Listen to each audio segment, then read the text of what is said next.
My name is Tatu Marttila. I work as a senior lecturer in design for sustainability in Aalto University, Finland. And I worked also as a postdoctoral researcher in this project with the lead of Professor İdil Gaziulusoy from us. And we're looking at this process of co-designing services for urban GHG monitoring. So the talk today is about looking also into our benchmarking work, bit into how is the current situation of monitoring services at the moment in the cities, and what is the kind of a starting point for the development of new type of service ideas. We also have some time for interaction, so I've prepared a few questions, online questions that I'll share a link for that later, or we'll share that link. And then also during that phase, we have a good amount of time to discuss a bit together. And at the end, we're then still looking at the overall summary of the session and a bit of like next steps in the process. So let's start by looking at the status of services and also the task that we've been involved in the project. So as Claudio explained in the beginning, and as many of you already know, the ICOS Cities Pole project is looking on the development of these urban GHG monitoring systems and how they are used in cities' climate governance. More specifically, the work package 1 and task 1.4, where we've been involved, is focusing on the co-design of service prototypes. So kind of looking at the existing service concepts that are already in use and how those might be improved. Also, what type of new services could be envisioned to support what type of actors and so forth. And then to reflect a bit on the overall methodology for service development for the use of European cities later on. And the subtask 1.4.1 is on benchmarking and evaluating the existing status of services.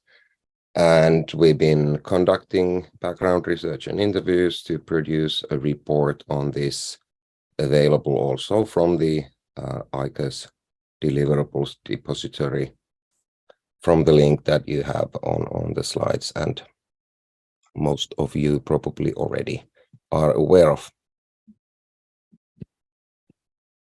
So then looking more into the benchmarking of services, the idea is to create an in-depth understanding on what is the current status of how cities use different services to make sense of emission data, and then how this data might be connected to policy processes. And in the Pole Cities project, there's the Pole City network, which has been which connects 15 cities into the project to also act as the kind of a stakeholder community from the city sides. And we also have specific focus then on 3 pilot cities: Paris, Munich, and Zurich. And then, as explained, we've been interviewing different stakeholders in different European cities, also with the specific focus then on this situation in Paris, Munich, and Zurich. And overall, then the work was guided by the following research questions. So what type of carbon dioxide monitoring services exist? How do they contribute to cities' climate activities and follow-up? How are these monitoring services maybe used in the pilot cities? And then what type of new services or other services could be connected to the monitoring data later on, and who could be the users of such services? So overall, the idea is to kind of move from the existing situation to some kind of a new, more responsive situation on urban GHG monitoring. Excuse me. We already have a lot of information on atmospheric GHG impacts, mainly based on estimations and calculations from overall consumption and different type of transactions in energy production, consumption, and then different type of models that help us to translate that data into different impact indicators in inventories that then help to connect this impact information to different sectoral impacts. And of course, in this process, then what is necessary is to have access to these kind of standardized or harmonized processes and depositories of different impact indicators or different inventory structures, and then that in the end would help cities to perform climate actions and to process their climate strategies further. And to look at the developments that we hope to get forward is to somehow include more real-time, more refined, spatially refined GHG monitoring data to the overall impact information, then enabling to refine the models along with the kind of impact indicators and also inventories, potentially with different kind of temporal variations and more higher resolution spatial information. And then in the end, that would enable improved climate action governance, more responsive validation of different actions, and then maybe also possibilities for more responsive communication of impacts. So then when we start to look at what is the current situation in the cities, overall, there's already quite a good amount of different networks, organizations, and institutions that are promoting these type of topics. So, of course, the international kind of global bodies of governance, such as United Nations and different organizations acting under that.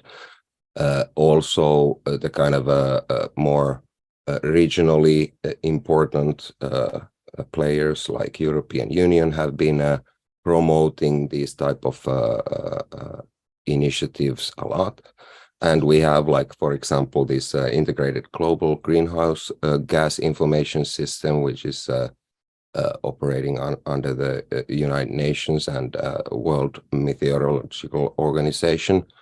And then also, of course, ICOS, which is then in the Europe, a similar type of research infrastructure and organization.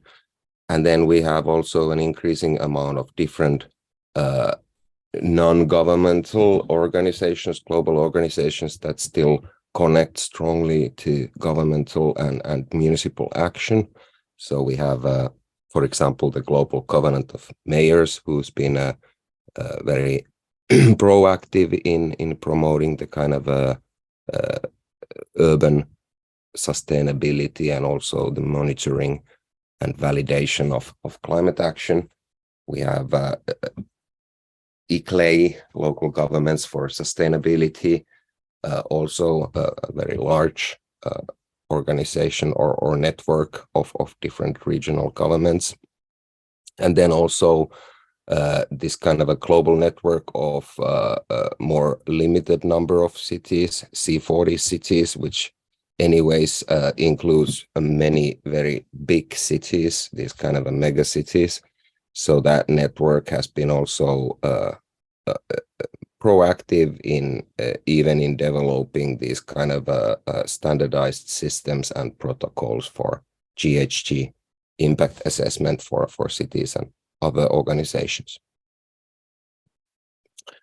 And then if we look at the existing situation of services, information on climate actions and greenhouse gas data on national and also city level is quite easily available. There's depositories that include different type of national level agreements, climate strategy documentation, also depositories of information of national GHG data, and also research already done to kind of extrapolate this information further into more refined spatial resolutions, like for example in the Netherlands technical organization GHG CO inventory that was developed in Verify EU project, which then comes down to 1 × 1 kilometer kind of a resolution in some of the Zoom exercises that they performed, and this is then in essence a process of extrapolating existing information into higher resolutions. So then this kind of also creates a baseline if we think about like actually then adding real-time monitoring information and variations from different type of observations on the top of the kind of a gridded impact inventory. Finally, of course, impact information can be collected from real-time data. So we have then an example of this type of attempt. The Environmental Insights Explorer is like kind of a platform that has been developed by Google and the Global Covenant of Mayors. They've been also developing the kind of a protocol for how then the reporting of this kind of emissions would go, and the kind of guidelines for inventory development. And then this kind of online platform is able to show basic information on city level, which then kind of connects into, for example, city emission impacts for energy production, building consumption, and then transport impacts. So still on a very general level and on a city level resolutions.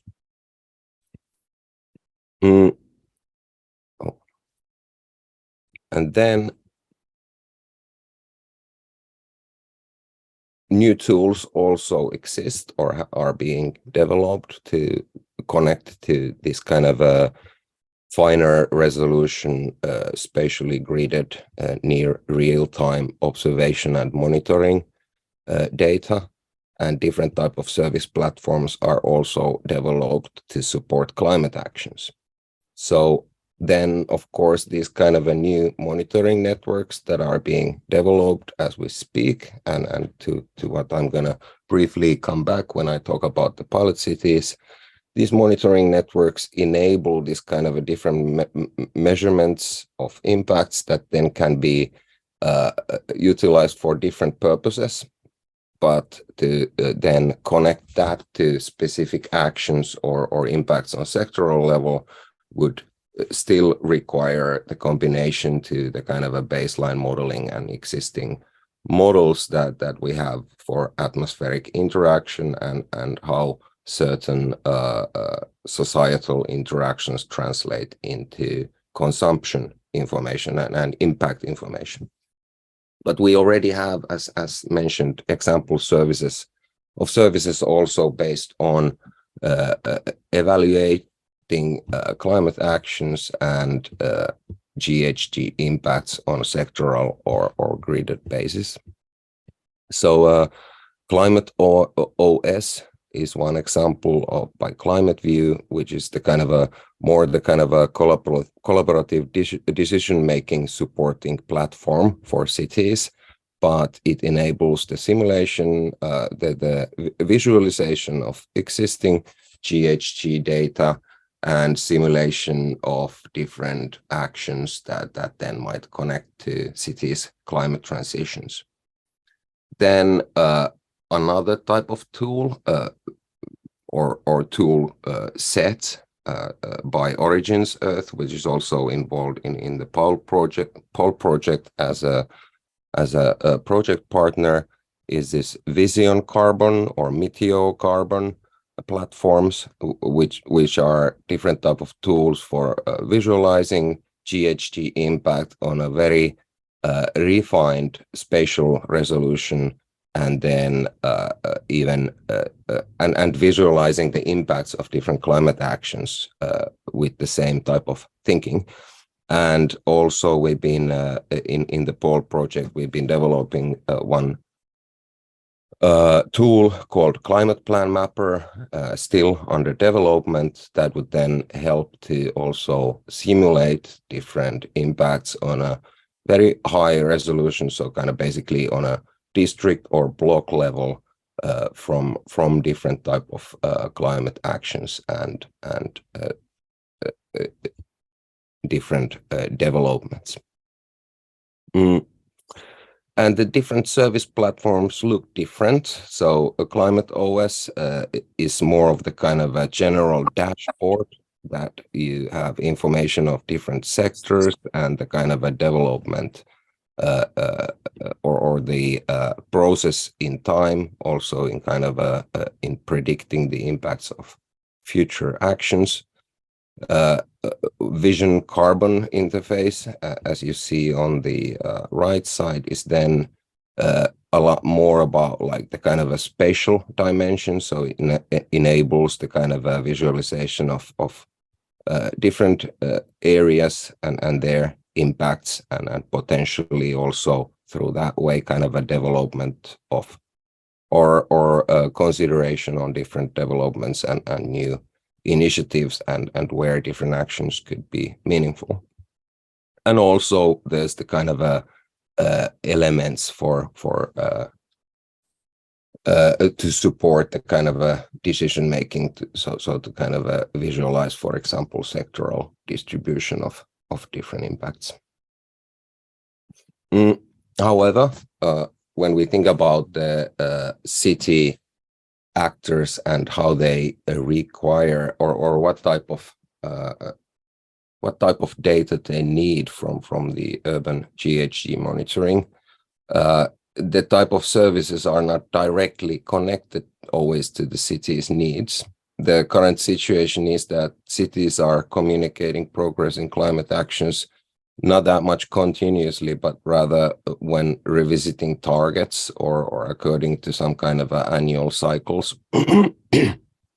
And the service systems that are presented are still perceived rather resource heavy, requiring expertise and skill for use and connecting to the city decision making.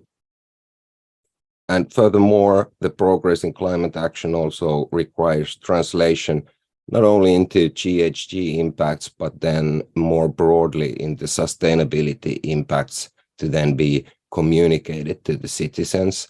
So while carbon footprinting is quite well-known approach to thinking about sustainability, then when we think about the acceptance of sustainable or climate strategy actions, it's also a lot about more broader benefits that come from sustainable development. And we also have some examples of services then that connect to the broader sustainability assessment.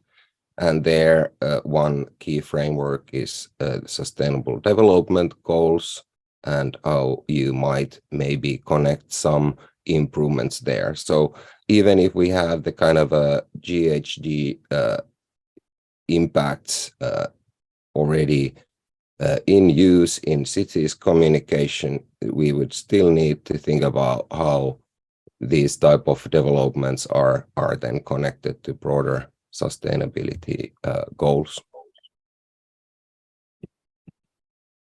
And then coming to the three pole pilot cities, there's a table or three different columns looking at the three different cities. Again, in the report that is available online, there's a lot more information about the climate governance system and how it's been kind of evolving in the different contexts. But overall, each of the cities have been running this kind of a climate program already some 15 years, and also in Zurich, where the climate program is a bit more recent. There's been a lot of work that has been connected to the kind of a climate program to act as an umbrella structure. So all of these contexts have, of course, a lot of history, and there's also citizen involvement. But there's also then a specific type of cycles and loops for the processes. So, for example, in Munich, measures are adopted every 3 years, and there's an integrated action program. In Zurich and in Paris, the strategies are renewed even on a longer interval when the kind of a climate program is revisited. So maybe some every 5 years or something. But there's also some extent of other types of processes that are then more active. So, for example, when there's certain climate actions going on, they might connect to more active communication. But this is not coordinated very well. So there is none of the cities have a public portal or very responsive communication of the progress of the progress in the climate actions, but rather there's documentation from the previous round of renewing and maybe some kind of report on the previous cycle of activities. So to this end, the kind of climate program actions operates pretty much outside the actual GHG monitoring.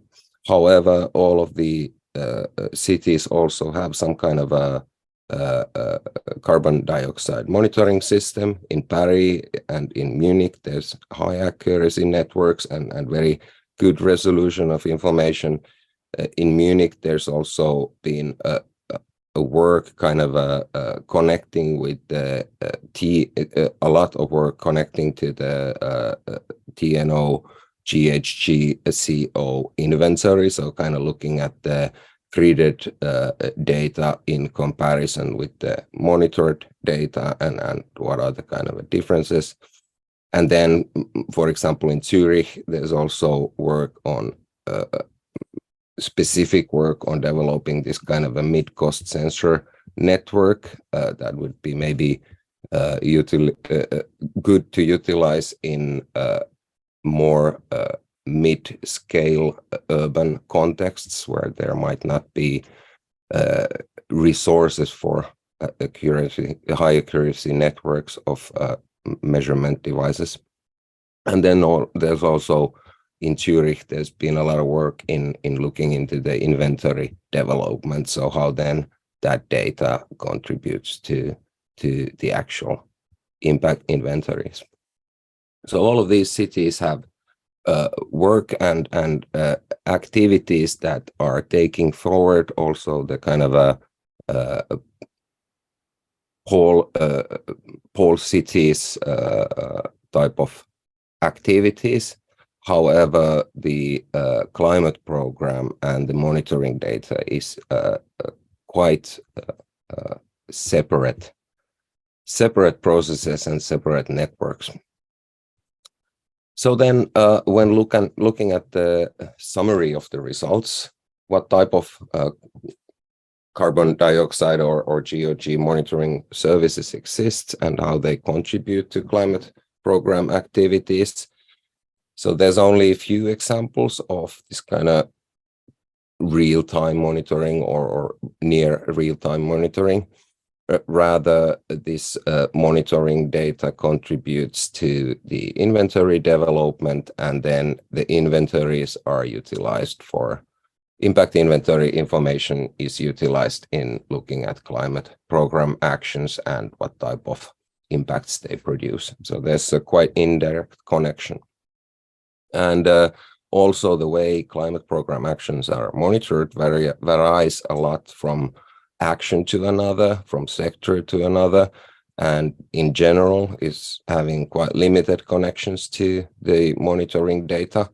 And often the focus is rather in setting strategies and targets than in monitoring. So increasing amount of focus kind of moves to validating the actual outcomes of current actions that have been already in place.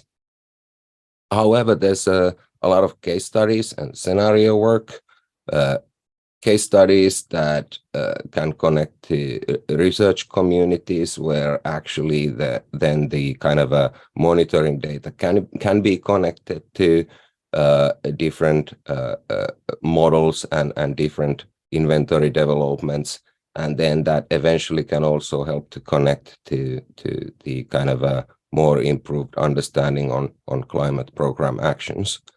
And then also there's like a room for intermediaries and other actors to be involved in scenario work. So when we think about developments in the city and the kind of future actions, it would be essential to somehow be able to estimate their impacts, to kind of select preferable projects over another and actions over another and so forth. So improvement is done with this kind of impact indicators, in inventories, and also the models that help to connect the data to these. So then when we come to the kind of services, obvious areas for climate program action would be in follow-on and in validating actions. And then there seems to be a lot of potential for scaling up also when we think about the business side. But there is mixed interest, and it still feels that the kind of a regulation and the policies, standards, and the processes that should be followed are not really clear to the market actors and other potential actors. And then summing up and drawing together kind of different examples, we can see that there are like different type of services that could be possible. This could be thought as the kind of a typology for service development, and also the kind of a starting point when we think about the ideation. So we have like these real-time gridded GHG monitoring services, but then the data that is created is quite difficult to connect directly to actions on a city level. Rather, there would be research community or private intermediaries that help to translate that further. We also have then the kind of services that help to translate this data into impact indicators and inventory development.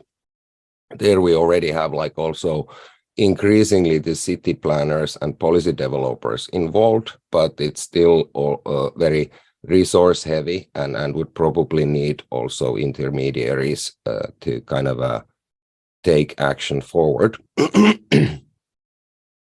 Climate plan action progress monitoring is also an obvious area. So we have the city planners and general public as the kind of a target users and stakeholders. But then this is also an area where it feels like that the cities are not really performing that well. So as discussed, the climate plan action progress is not monitored, or if it's monitored, it's not that clearly communicated, at least so that there would be some kind of a structure starting from the overall climate strategy of a city and then coming down to different sectors and different actions and their estimated impacts and so forth. We also have scenario tools that are possible to envision, and then, of course, impact assessment services for different type of activities. And finally, we could also think about compensation services. But whenever we discuss about compensation services, we should remember that the compensation should always come last when thinking about the mitigation possibilities of climate impacts. Okay, and then before we go to the interactive part, I'm just showing briefly an example of service ideation process that we took for in the General Assembly meeting last March, end of last March. So we had the kind of a workshop session with some actors from the meeting, and we had like 3 different groups that worked with this kind of a working canvas. We had like a few phases of work, and then each table had this kind of a facilitator that took through the group of thinking different aspects when it comes to services for urban GHG monitoring. And the working canvas was starting from the technology opportunities. There we had some pre-filled post-its, and then we expanded to first think about the current needs, then think about the solutions, and then finally thinking about the necessary actions. And we also then thought about the barriers and gaps on the way. And this was color-coded, and we also kind of recorded the interaction and the discussion to support the analysis. And as said, we started to build forward from the kind of technology opportunities. We were thinking about the improved models, different possible scenario tools, improved inventories, or then this kind of access to gridded GHG data on near real-time intervals. And then we were also then expanding the technology opportunities if it came to that. The analysis is still in the process, but then on the way we expanded from the kind of a technology opportunities first forward to think about the needs of expectations of actors, and then finally the solutions and actors. And in essence, this kind of also follows the kind of a transition design process, in a sense that we're looking at the future services. We're thinking that there's some kind of a space where different type of services can happen, and that different types of technology innovations can enable. But at the same time, there's still some kind of challenges and gaps on the way that need to be bridged with different actors and actions. And then, in essence, that also enables us to think about the kind of a service development pathways. So when we think about certain type of users, certain type of services, we can think what type of actions are needed to overcome specific challenges in relation to different particular service ideas. And then to continue from this, we then shall move towards the interaction and the interactive part of the session. I think we still have some at least 50 minutes for this one. And to continue the work, I was hoping that you can also then now contribute as an audience for this similar discussion and similar topics that I've been talking. There's the link for Presemo that should be now also shared in the chat. Is it? Maybe. Oh, yeah. now it's shared in the chat. So when you click the link, you can click that link with your laptop. You'll go to the browser window that has few questions, and then some chat window for writing up comments. The questions first are looking at the city actors. So why is GHG monitoring important and how important it is? And then also what type of services could be envisioned. And then while you look at that link, I'll see some people are already there, so it seems to work. I'll go forward to discuss briefly about our reflections in the benchmarking report. So again, as I've been discussing in this session, the urban GHG monitoring data really needs to be connected somehow further to be helpful to the climate actions and validation and planning. So it seems like that there needs to be this kind of a layer of researchers and intermediaries somehow supporting the translation of the data, and then kind of connecting that to, first of all, assessments on certain developments, scenarios, different type of new actions, and also the kind of a follow-up of existing projects and actions. But then when we think also about the real-time monitoring, there seems to be also some kind of need to be more active when it comes to communicating the developments.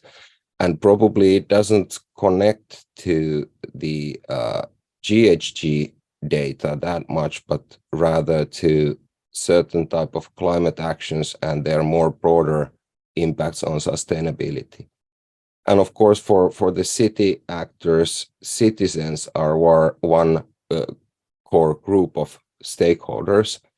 And this emphasis for stakeholder communications was mentioned. But then it's not only the citizens, but a lot of communication would be within the city between departments or to kind of somehow help to justify different type of initiatives and actions. And then all of that is somehow difficult to wrap in one platform. So while we see some services, they are either very specific and require this kind of a researcher or intermediary to translate that into some kind of meaningful connection to a specific climate action or development, or then the kind of information is too vague or then too irregularly communicated to be somehow connected to the real-time monitoring.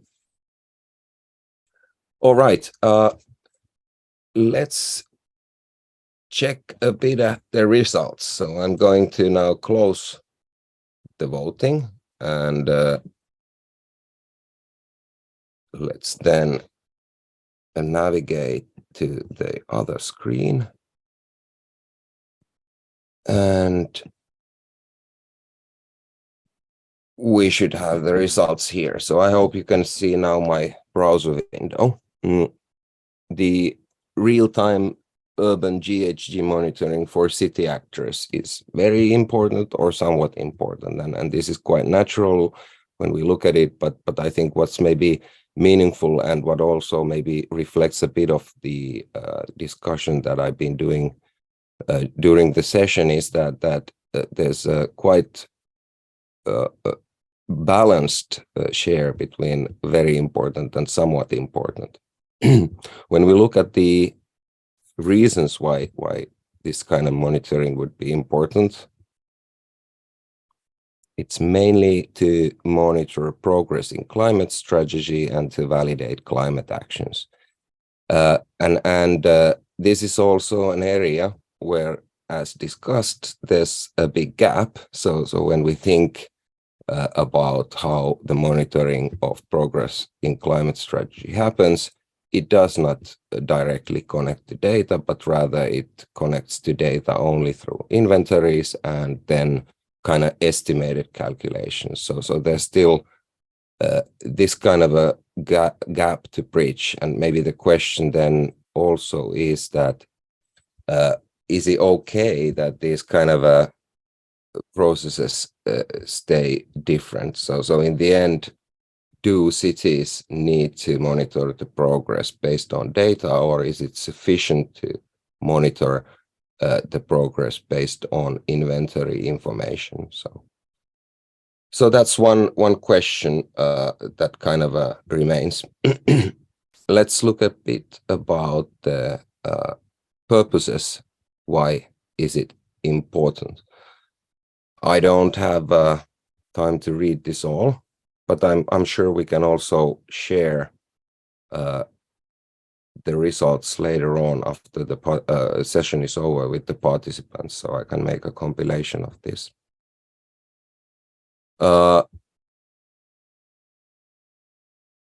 Maybe not going this, but let's summarize this, and I'll make some kind of a summary afterwards from the whole. I see you've been very active, and thanks for that. But let's look at the next topic. So now I'm also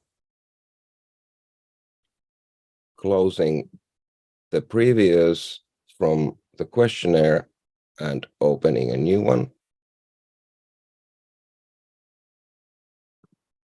And we'll go to citizens and business.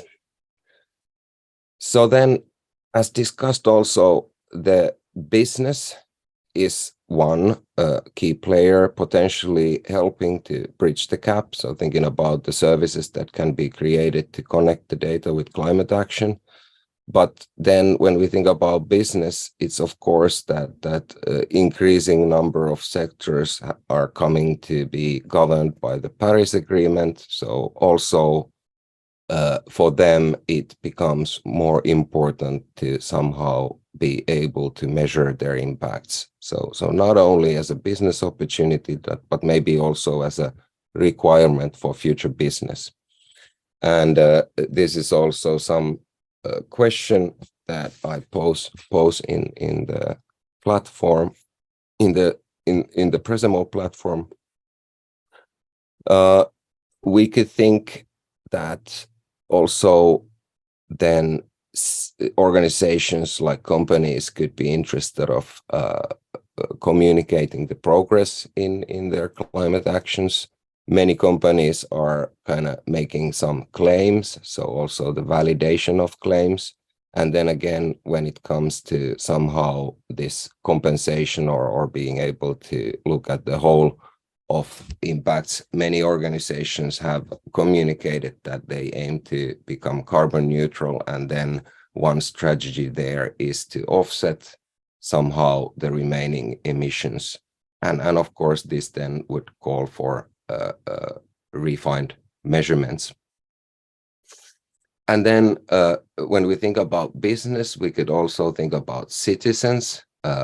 Citizens, of course, as potential entrepreneurs, but maybe also more broader as the kind of a potential users of services, not only from the city actors, but also from other type of businesses. So there seems to be also quite natural emphasis for service design for citizens. There's a lot of discussion about this, how should what responsibility should consumers have versus companies, and of course then it comes also down to what type of tools would citizens have in kind of looking at their lifestyle impacts. And of course, as consumers, this connects to various products and service offerings, and then to the way we regulate business in the future. So let's have a look at the Presemo stage. I'll again close the voting. So now is a bit different. There's also not that important and what as one dimension, and we can see that the urban GHG monitoring is perceived to be not that important anymore for business actors, but anyways somewhat important. And we could also see that people perceive that it really is a requirement for future business. One person has also mentioned business opportunity, but overall, if it becomes increasingly a requirement for future business, then that would entail that there would need to be increasing amount of services also for different types of business.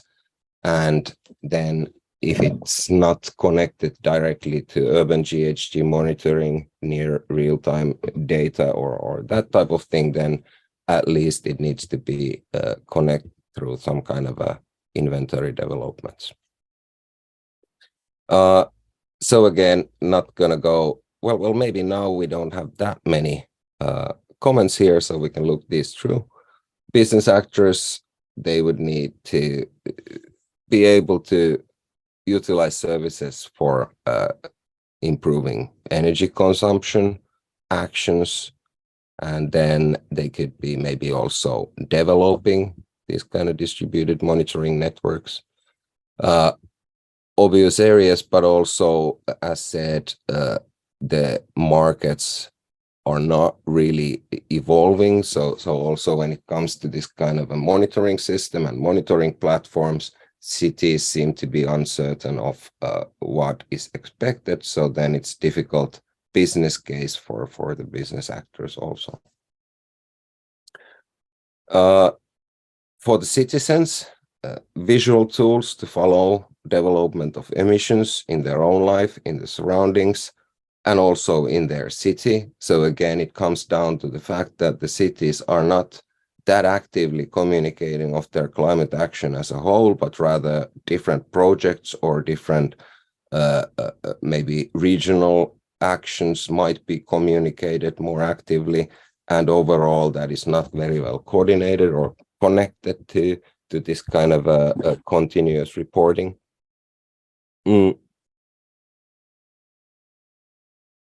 Interactive toll presenting spatial sectoral contribution to emissions. So basically, I guess this is also the kind of a visual user interface where you could look for different impacts of different sectors and areas. And yes, let's then take the last area of interaction. We're coming to the end of the session soon. So finally, we could look into research community. So I also know that many of us are researchers, and maybe also researchers would benefit of services to better access data and somehow to support their communication of results. We could think of different type of databases that already exist, like for example from previous projects that are not very well coordinated or collected, and of course they're not harmonized either. We already, of course, also have projects that are looking on harmonization on a larger level, so projects looking at the whole European level, like for example this TNO GHG CO inventory that was produced in the Verify project, but there is still kind of a lack of this kind of overall shared depository of data, and then also kind of thinking about the different protocols and processes for model and indicator and inventory development that are still being refined. Oh, sorry. And now the final interaction is on. So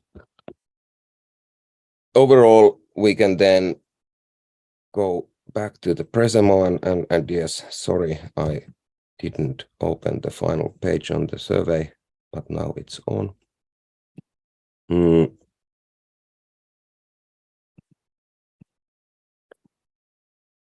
And we can see that service development for researchers would be very crucial. We don't have yet input on the final two, but I think this is also a good point to stop and use the final 5 minutes. If there's comments from the audience, discussion, I can also extend the session a few minutes. I don't know how strict is our host, but I'm gonna go back to the slides now. And as discussed, you can still write down the comments also to the Presemo, and I'll then try to share the kind of a collection of the comments after the session with the participants. And that of course remains anonymous, but just for the fun of it.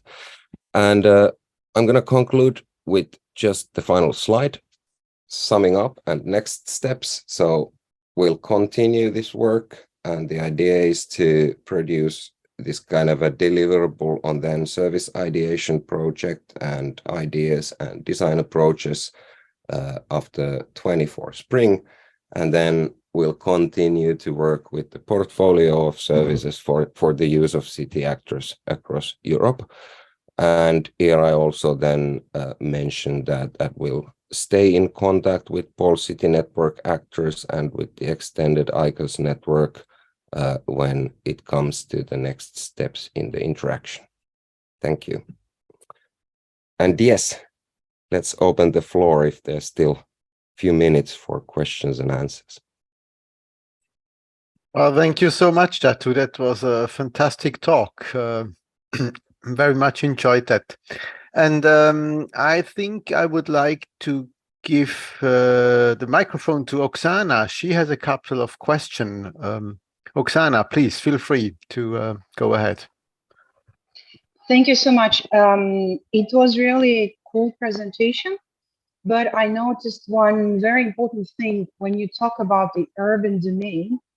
Usually the climate policies and air quality policies are not separate.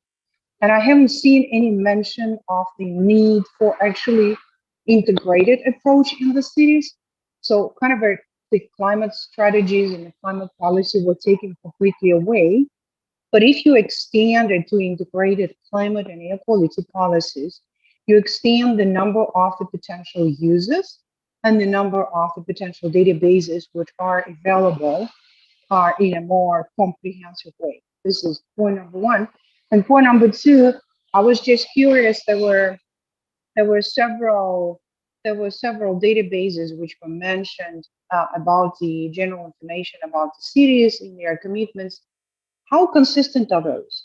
Because we know that for all cities, when we do greenhouse gases, it's GHG protocol. The underlying thing is all the same. Did anybody check how consistent are those data?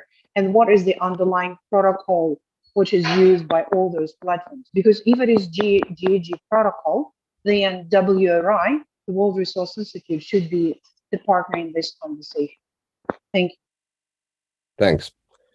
Well, I can answer a bit, though I still feel I'm not completely an expert. But the first point, yes, I didn't mention that, but we have it mentioned in the benchmarking report, and this has come forth several times. But there's also some questions. So this air quality system has been in place for a long time, and there's kind of a processes for that. And some city actors feel like that there's no need of expanding that because we're already doing that. So sometimes it's easier to actually come forward with these kind of a climate action monitoring ideas through projects and some other than strict regulative frameworks. But of course, still, if we look at what would be the kind of a powerful ways to take this type of monitoring forward, and where we would also already have like a lot of monitoring devices in place and a lot of processes in place, then it would be natural to look at this kind of integrated climate monitoring and air quality monitoring systems. When it comes to databases, this is something that has not really been done, but for example, in the ICOS project, there is another work package that looks into the harmonization of inventory information and compares different city inventories in few pilot cities, and also compares different databases. So like more specifically, this kind of a TNO, GHG, CO gridded inventory with some other then database information. And now I'm not sure, but I've understood that there are differences, but not huge. So we're talking about like some tens or some tens of percents. But so overall, like it seems like that these are somewhat harmonized, but there's certain level of differences that could be considered major when it comes to certain, extrapolations on specific sectors or specific activities, and sometimes they are also justified. So some differences in different type of observations could be understandable, but this is work that needs to be kind of done in parallel at the same time when building the kind of communication platforms and monitoring platforms for climate actions.